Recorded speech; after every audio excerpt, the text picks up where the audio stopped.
sinten bet pasea. Da lain pasea atuh ieu mah. Ya, da lain pasea sebenarnya.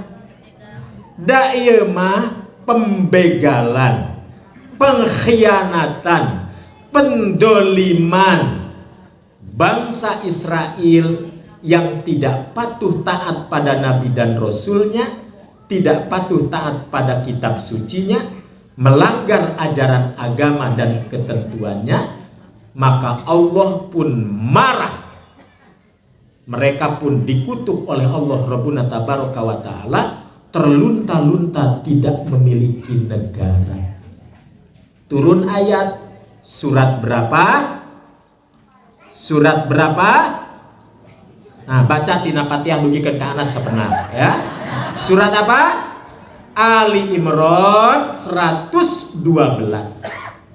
A'udzubillahi minasyaitonirrajim. Duribat alaihimud dillatu aynama thuqifu illa bihablim minallah wa hablim minan nas wa ba'u bighadabin minallah wa duribat alaihimul maskanah dzalika bi annahum kanu yakfuruna bi ayatillah wa yaqtulunal anbiya'a bighairi haqqin dzalika bima asau wa kanu ya'tadun. 4 pelanggaran sekaligus. Kufur terhadap ayat Allah, membunuh nabinya sendiri tuh. Apalagi bunuh di luar Yahudi, nabinya nyalira dibunuh. Riwayat sahih menyebutkan, kata Imam Ibnu Katsir, berapa nabi turunan bangsa Israel dibunuh oleh mereka sendiri? Berapa? 300 nabi. Tong boboraah ngapalkeun nabi nu 300. Ngapalkeun anu 25 oge masih keneh sok lepatnya Bu. Nu dibunuh ku bangsa Israel na oge 300 di luar yang 25. Tuh.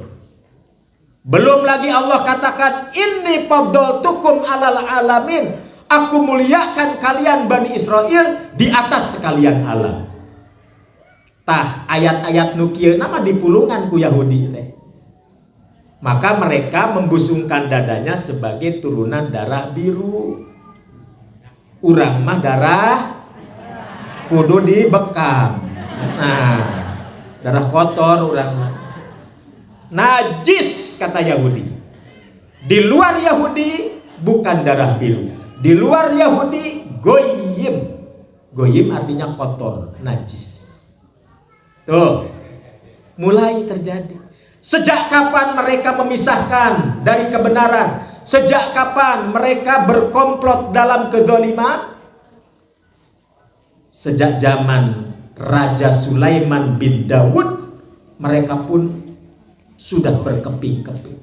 Sejak zaman Sulaiman bin Daud, mereka sudah berkeping-keping.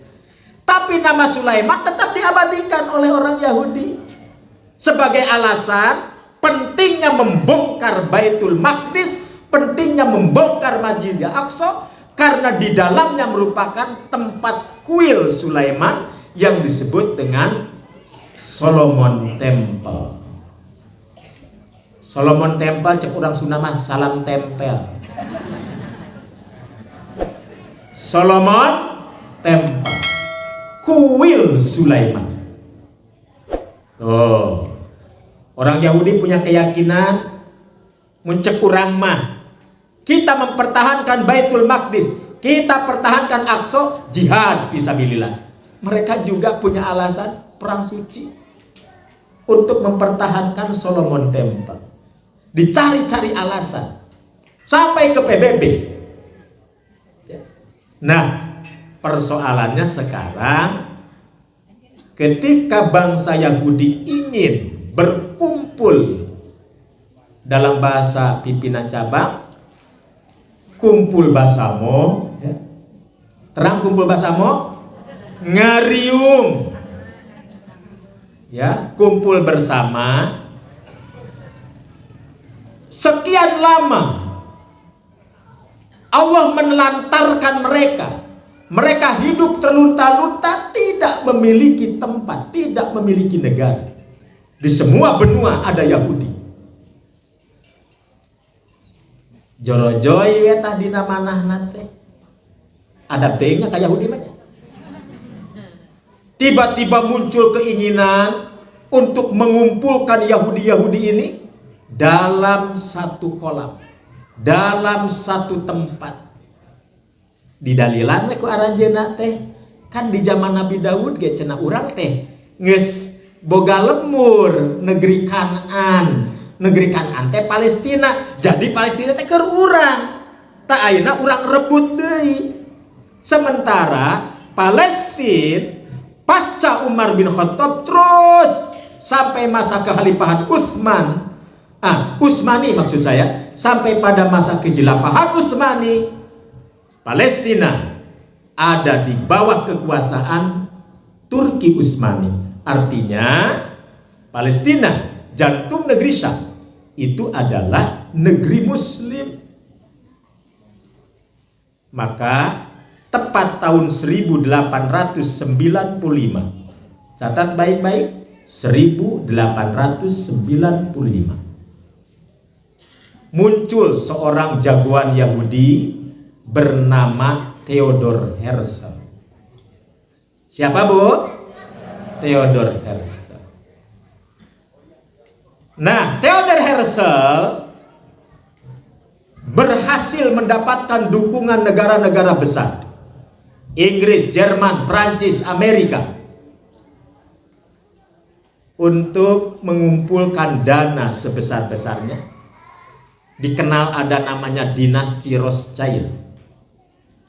Melalui berbagai perjanjian yang disebut dengan perjanjian Balfour diantaranya, sepakat kita harus punya negara sendiri. Namanya apa? Gerakannya Zionis, benderanya bendera Daud, negaranya Israel. Apa yang kita perjuangkan? Solomon Temple. Semuanya atas nama kenabian. Tuh. Semua atas nama kenabian. 1895 terjadilah konferensi internasional Zionis pertama. Di mana? Di mana? Di Korea. Di mana konferensi Zionis pertama? Di kota Basel. Di mana Basel? Di Swiss. Oh. 1897 Theodor Herzl menghadap Sultan Abdul Hamid II. Setelah terkumpul dana yang besar yang mampu membeli Palestina, tuh tekagok batur mah. Palestina rek dibeli, sekalipun itu hanya sebatas logika, retorika belaka. Intinya ingin merebut Palestina. Maka Theodor Herzl menghadap Sultan Abdul Hamid II dan mengatakan keinginan bangsa Yahudi agar diizinkan membeli sebidang tanah di Palestina. Apa respon Sultan Abdul Hamid II?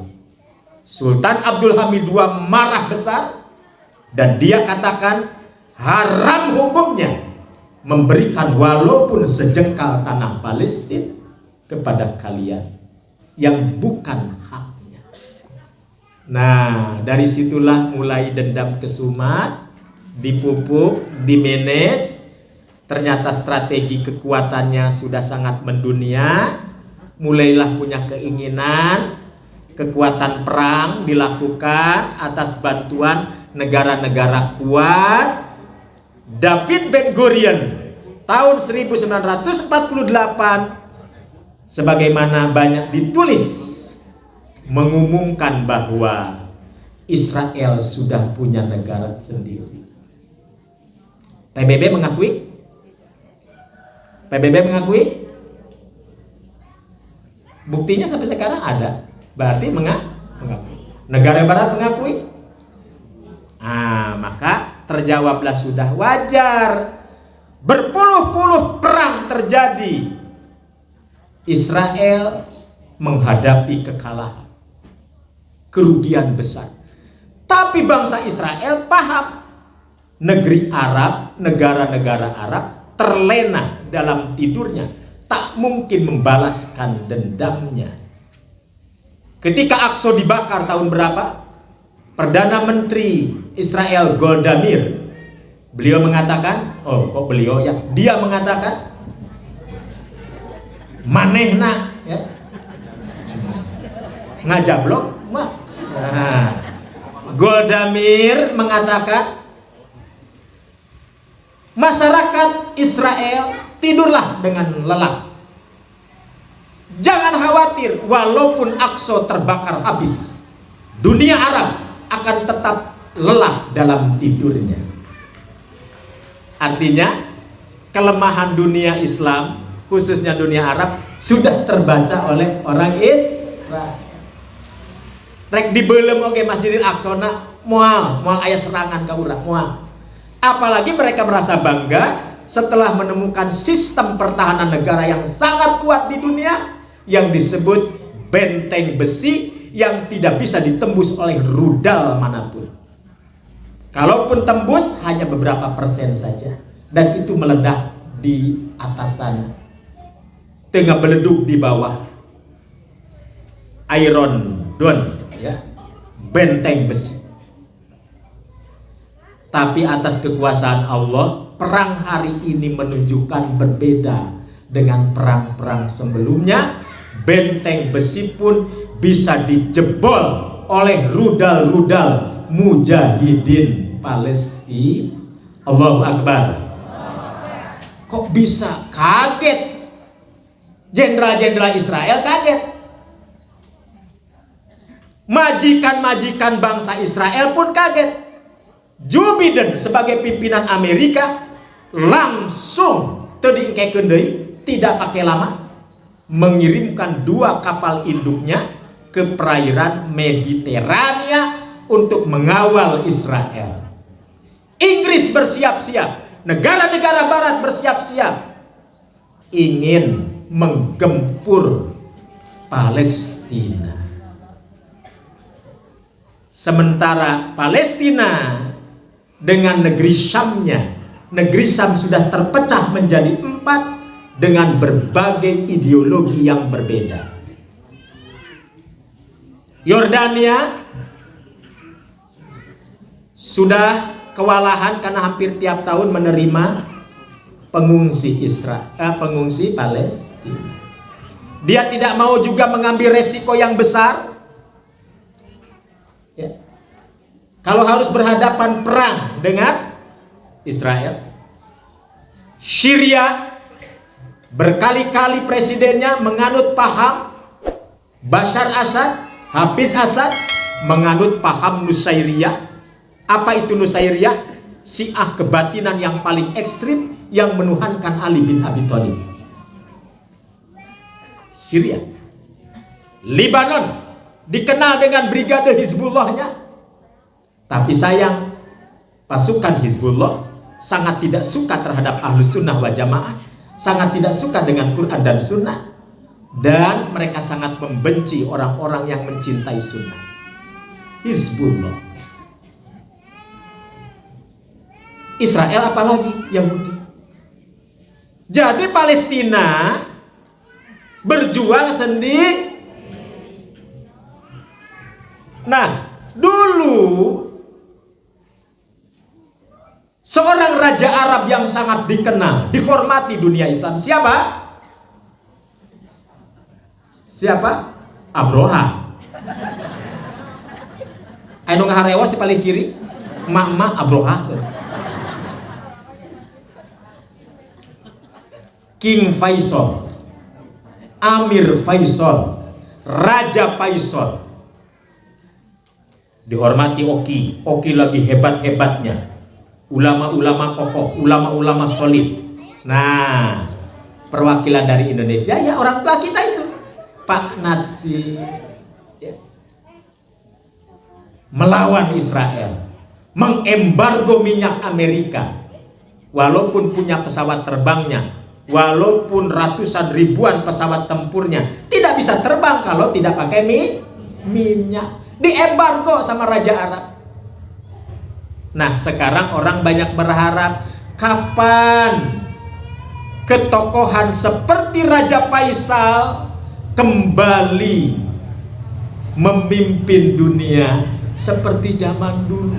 Nah, ini jadi sekali lagi, jadi kepentingan kita terhadap Palestina itu apa? Kenapa kita harus ikut membantu? Kenapa?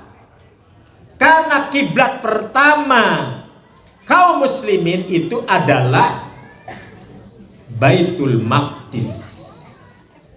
Sejak kapan Rasulullah pindah kiblat? Tahun keberapa Rasulullah pindah kiblat ke Masjidil Haram? Ayo. Sejak kapan?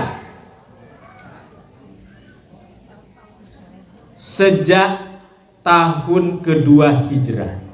Tepat bulan Rajab, Nabi sholat di perkampungan Bani Salamah yang dibebaskan atas wakaf Utsman bin Affan. Diserahkan ke Nabi, dimanfaatkan masjidnya, dimanfaatkan sumurnya. Lalu Nabi sholat asar. Ketika sholat asar, rakaat pertama masih menghadap Masjid Aqsa. Rakaat berikutnya turun ayat qad nara taqalluba wajhika fis sama falanuwalliyannaka kiblatan tardhaha fawalli wajhaka syatrul Masjidil Haram. Maka pindah kiblat dari Aqsa ke Masjidil Haram. Berapa lama kaum muslimin dulu menghadap ke Aqsa? Berapa lama? Ayo, berapa lama? Pentin sabaraha tarehna? Ayo, sabaraha? 16 bulan. Dalam riwayat Abi Hurairah radhiyallahu anhu, 16 bulan. Berarti 1 tahun lebih 4 bulan. Setelah itu Rasul berbalik arah ke Masjidil Haram sampai saat ini. Maka umat Nabi Muhammad, kaum muslimin, para ulama ahlus sunnah, Imam At-Tahawi rahimahullah menyebut sebutan selain umat Islam, umat Rasul adalah ahlul kiblat. Jadi kita ahlul kiblat bukan? Kita ahlul kiblat bukan? Ahlus sunnah bukan? Kaum muslimin bukan? Umat Rasulullah bukan? Bani Israel bukan? Nah, bukan, suka iya ya. Baik. Makanya dulu lagi masa antren dulu zaman mu'alimin. Nah, di sini ada beberapa teman satu angkatan ya. Cung yang merasa teman. Oh, ada di depan satu ya, ada lagi. Mungkin sudah pindah kali ya. Nah, jadi saya punya guru Ustadz Anwar. Kapung Kurmah, pimpinan wilayah Jawa Baratnya Ustadz Anwar teh. Ustadz Anwaruddin. Tekaur ayah santri nu bangor si Bani Israel sia. Ayah santri kalau kata tanya, ditanya iya ngadeun balik nanya gitu ya. Dititah iya ngadeun ka mana mendi dasar si Bani Israel. Jika nama ti dieu awalna teh ya. Asbabul kurunyungna teh. Ku sabab naon? Saking bedegongnya Bani Israel.